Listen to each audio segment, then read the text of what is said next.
Itinaas sa heightened alert status ang lahat ng unit ng Philippine National Police sa Camarines Sur at kalapit na probinsya kasunod ng naganap na landmine explosion noong 19 ng Disyembre sa Barangay Kabungan, Balatan, Camarines Sur na ikinasawi ng 2 sundalo at ikinasugat ng 3 pa. Ayon kay Acting Chief PNP Police Lieutenant General Jose Melencio Nartates Jr., iniutos na ang mas pinaigting na seguridad at pagtulong ng PNP sa militar para sa pursuit operations laban sa mga responsable.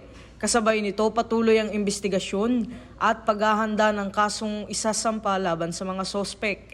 Nagpaabot din ng pakikiramay ang PNP sa pamilya ng mga nasawing sundalo na anilay kabayanihan ang iniwan para sa bansa.